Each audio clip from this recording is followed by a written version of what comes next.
Hello বন্ধুরা, কেমন আছো তোমরা সবাই? আশা করছি সবাই খুব ভালো আছো। আমিও খুব ভালো আছি। আমারই স্বপ্নউড়ান পরিবারের তরফ থেকে তোমাদের জানি অনেক অনেক স্বাগত। আর দিনটি ছিল হচ্ছে রথযাত্রা। রথযাত্রার শুভেচ্ছা সবাইকে জানাই। তো চলো আমি ছোট্ট করে নিজের রথযাত্রা কিভাবে কাটালাম তোমাদের সাথে শেয়ার করে নিই।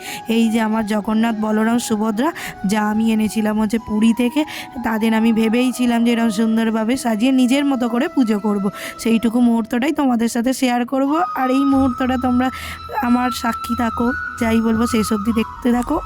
অবশ্যই ব্লগটা তোমাদের খুব ভালো লাগবে। তো আমার মনে হয়েছিল যে সুন্দর করে সাজিয়ে যতটুকু পারবো ততটুকু নিজের ভক্তিটা থাকলেই অনেক।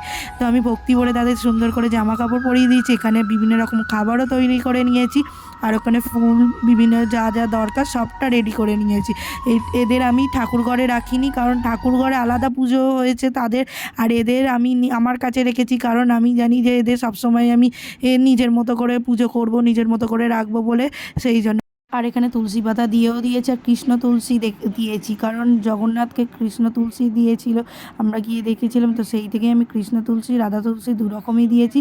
আর মঞ্জুরি দিয়েছি। আর এখানে বিভিন্ন রকম প্রসাদ দিয়ে দিলাম। আর এখানে দই দিয়েছিলাম, আম, কলা, গুজিয়া, কাঁঠাল, দু রকমের মালপোয়া, লুচি, সুজি, আর তার সাথে তুলসী পাতা, জলেতেও তুলসী পাতা দিয়ে দিয়েছি নিজের মতো করে সাজিয়ে।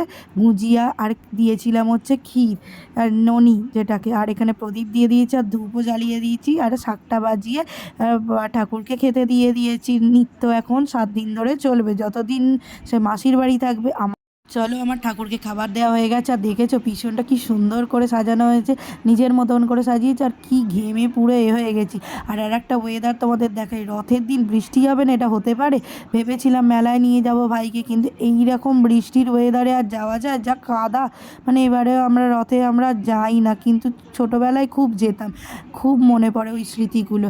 আর এই যে সন্ধেবেলা হয়ে গেছে, এই যে সন্ধেবেলা শেতলের ভোগ দিয়েছিলাম, লুচি, মিষ্টি, তুলসী পাতা এই যে দিয়ে সন্ধ্যা আরতি করে ভগবানকে খেতে দিয়ে দিয়েছি। এই যে আমার ছোট্ট মিনি ব্লগটা, যদি তোমাদের ভালো লাগে তাহলে প্লিজ লাইক, কমেন্ট, শেয়ার আর সাবস্ক্রাইব করে পাশে থেকো। আর সবাইকে সোজা রথ, উল্টো রথ দুটোরই খুব শুভেচ্ছা। ভালো থেকো, সুস্থ থেকো, আর জগন্নাথ সবাইকে ভালো রাখুক। জয় জগন্নাথ।